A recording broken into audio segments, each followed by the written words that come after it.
And I'll begin with the UK Prime Minister Theresa May having survived a confidence vote from her Conservative Party on leadership. The result of the ballot held this evening is that the Parliamentary Party does have confidence. Yeah.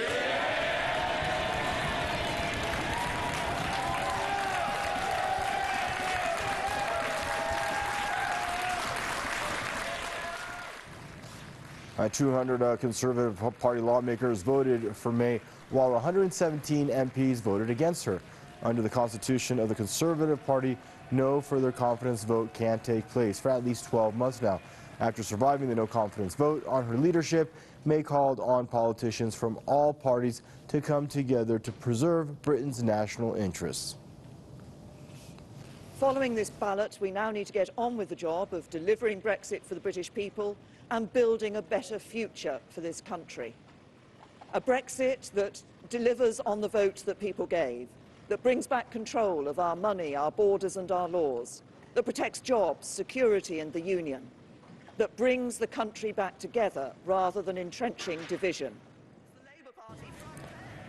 Now, ahead of the confidence vote, May told lawmakers that she will step down as party leader before the next election in 2022.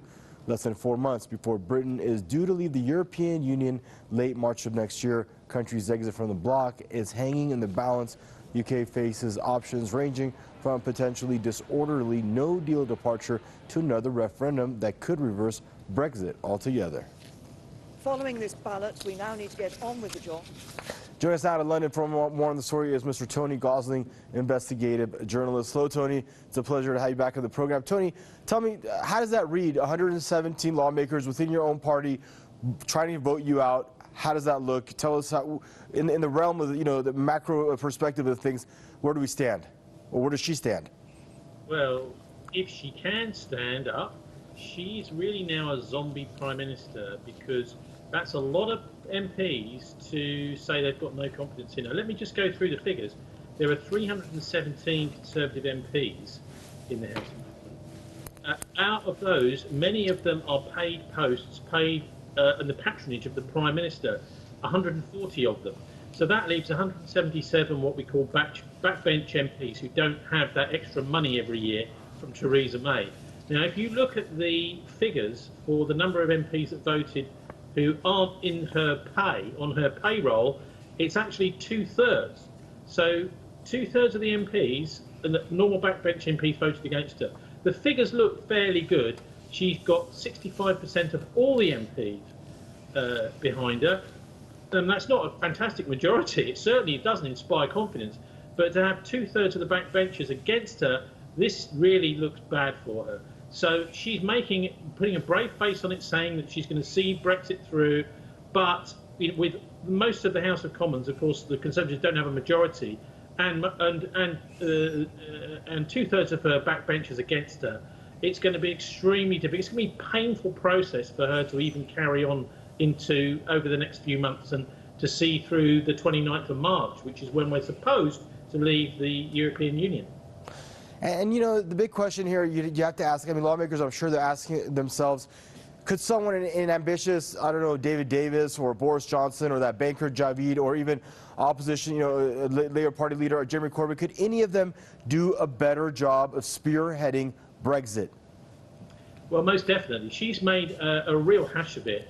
I would suggest, actually, that she's been working along the lines that Brussels have set. Now, there should have been very hard negotiations over the timing of these negotiations. She's basically just gone along with Brussels' plan.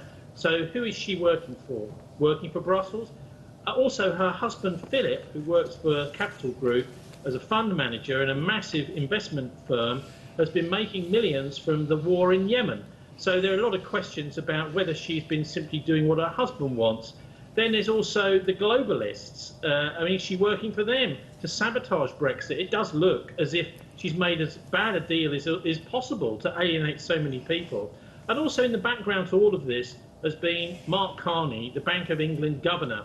He's also a globalist, very much behind the European Union, and he's been making lots of scare stories in the press. He's from the Bank for International Settlements, the bank that the Bretton Woods Conference at the end of World War II wanted to close down because it had been funding Hitler. He's also one of the banksters from 2008. So there's been a lot of people circling around her who've been steering her in the wrong direction. Also, of course, the clock has been ticking now for nearly 2 years, actually over 2 years if you take it back to the referendum date itself. So that's meant 2 years of mass media pro-Remain propaganda.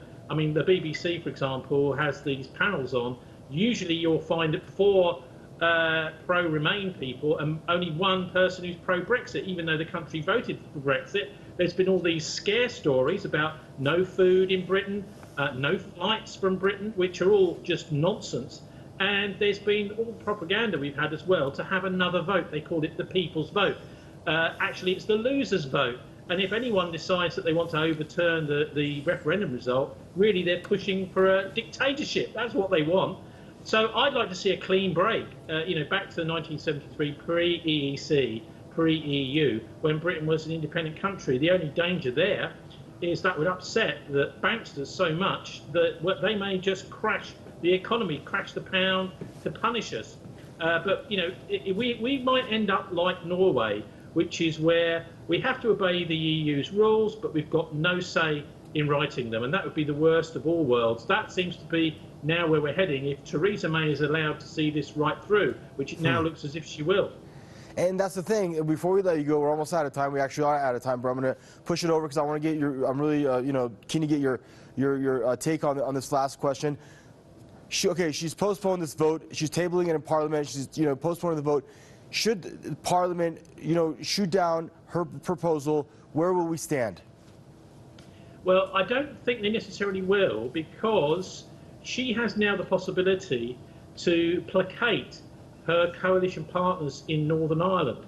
One of the biggest problems with this deal that she's had is that basically it alienates the Northern Irish. It's a way of separating Northern Ireland from Great Britain and making it more part of Southern Ireland. This plays into the hands, which is something I support actually, of a united Ireland. But what it's done is it's totally alienated the DUP coalition partners. There's only a handful of them, but she relies on those for her majority. So she must make sure that there is some sort of border between Northern and Southern Ireland. Otherwise, it's going to look as if Northern Ireland is sailing off into the Atlantic Ocean. And that, of course, means that the DUP members of Parliament won't vote with her. So if she plays her cards right, she deals with the Irish problem that she started, by the way, which was what Brussels wanted, and she did it for Brussels, then she may just about get a deal through. She should do.